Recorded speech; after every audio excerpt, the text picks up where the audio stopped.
ചെല്ലട്ടെ. നിക്ക്, നീ പോയിട്ടെന്താ ചെയ്യാൻ പോണത്? അത് ആളെ കറക്കി കൊണ്ടുവരുമ്പോ കണ്ടാ മതി. ഐഡിയ എന്താണെന്ന് പറഞ്ഞിട്ട് പോടാ. അതെ, വ്യക്തമായിട്ട് പ്ലാൻ എന്താണെന്ന് പറഞ്ഞിട്ട് പോയാ മതി. ഇനി വന്നേ. ആ പറഞ്ഞേ. ആദ്യം ഞാൻ നേരെ ചെല്ലുന്നു. അയാളുടെ ദേഹത്ത് പതുക്കെ ഒന്ന് മുട്ടിയിട്ട് അറിയാതെ പറ്റിയ പോലെ സോറി എന്ന് പറയുന്നു. ഓക്കെ. എന്നിട്ട് മുഖം ഒന്ന് ഉയർത്തി സേതുമാധവന്റെ മുത്തച്ഛനല്ലേ എന്ന് ഒറ്റ ചോദ്യം. ആ ചോദ്യത്തിൽ അയാൾ വീഴുന്നു. ഇവൻ പോയാ വീഴൂ? ഞാൻ വീഴ്ത്തും. ഓക്കെ, നീ ചെല്ലു.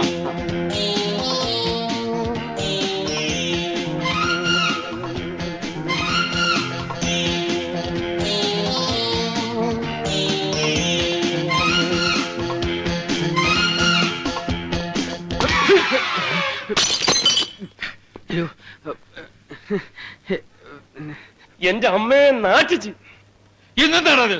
ഞാൻ മുത്തച്ഛന്റെ കൂട്ട്, ഞാൻ മാത്രമല്ല അവരെല്ലാവരും അവര് തട്ടണമെന്ന് പറഞ്ഞു. ഞാൻ ഇങ്ങനെ ആരും മുട്ടാറില്ല, അതുകൊണ്ട് സോറി. നിനക്ക് ഇത്ര വലിയ കണ്ണുണ്ടല്ലോ, മത്തയ്ക്ക പോലെ. സോറി. എന്തത് സോറി? മനുഷ്യന്റെ ദേഹത്ത് വന്ന് ഇടിച്ചിട്ടാണോ സോറി പറയുന്നത്? സോറി പറഞ്ഞില്ലേ? 75 രൂപയുടെ മരുന്നായത്. അതെ,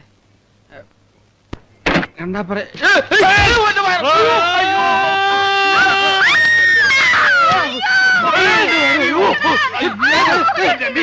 താങ്ക് യു മനെ, thank you very much. Thomas കുട്ടി വിട്ടോളാം.